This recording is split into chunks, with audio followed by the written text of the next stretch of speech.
కర్నూలు జిల్లా కౌతాలం మండలం ఎంపీపీ అమరేశ అధ్యక్షతన సర్వసభ్య సమావేశం నిర్వహించారు. ముఖ్య అతిథులుగా ఎమ్మెల్యే బాలనాగిరెడ్డి హాజరయ్యారు. ప్రజాప్రతినిధులు, ఎంపీటీసీలు, సర్పంచ్లు గ్రామ సమస్యలపై సంబంధిత అధికారుల దృష్టికి తీసుకెళ్లి వాటిని వెంటనే పరిష్కరించాలని వినతి పత్రాలు సమర్పించారు. ముఖ్యంగా రైతులకు సాగునీటి కోసం కాలువలకు సమయానికి నీళ్లు అందించాలని ఇరిగేషన్ అధికారులకు సూచించారు. వివిధ గ్రామాల్లో నెలకొన్న సమస్యలు సమావేశంలో చర్చించిన అనంతరం అధికారులకు ఎమ్మెల్యే ఆదేశాలు జారీ చేశారు. ప్రజాప్రతినిధులు తమ గ్రామాల్లో ఉద్యోగస్తులను అక్రమంగా తొలగిస్తున్నారని ఎమ్మెల్యే దృష్టికి తీసుకొచ్చారు. ఈ సమావేశంలో ఎమ్మెల్యే బాలనాగిరెడ్డి మాట్లాడుతూ, సమావేశంలో చర్చించిన అంశాలను అధికారులు నోట్ చేసుకోవాలి.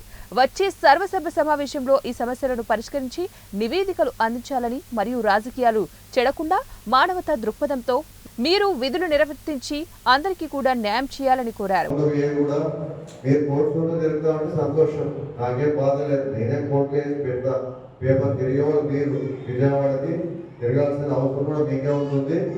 ఆ తర్వాత ఏమైనా ఇబ్బంది అయితే కూడా మీరే కోర్టులో చెప్పవలసిన అవసరం ఉంటుంది. కాబట్టి దయచేసి అధికారులకి ప్రతి ఒక్కరికి చెప్తున్నా, మీకేమన్నా ప్రెజర్ ఉంటే మీ పేరెంట్స్ గారికి చెప్పండి. వాళ్ళు పై కలెక్టర్ గారికి వాళ్ళకి చెప్తారు.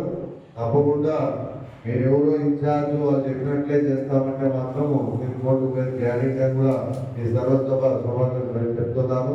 ఎవరు దయచేసి వేరే రకంగా ఆలోచన చేయకండి. ఇన్ని రోజులు మంచితనంగానే అధికారులతో పోయాం. 20 సంవత్సరాల నుంచి ఇప్పుడు ఇది 15 సంవత్సరాలు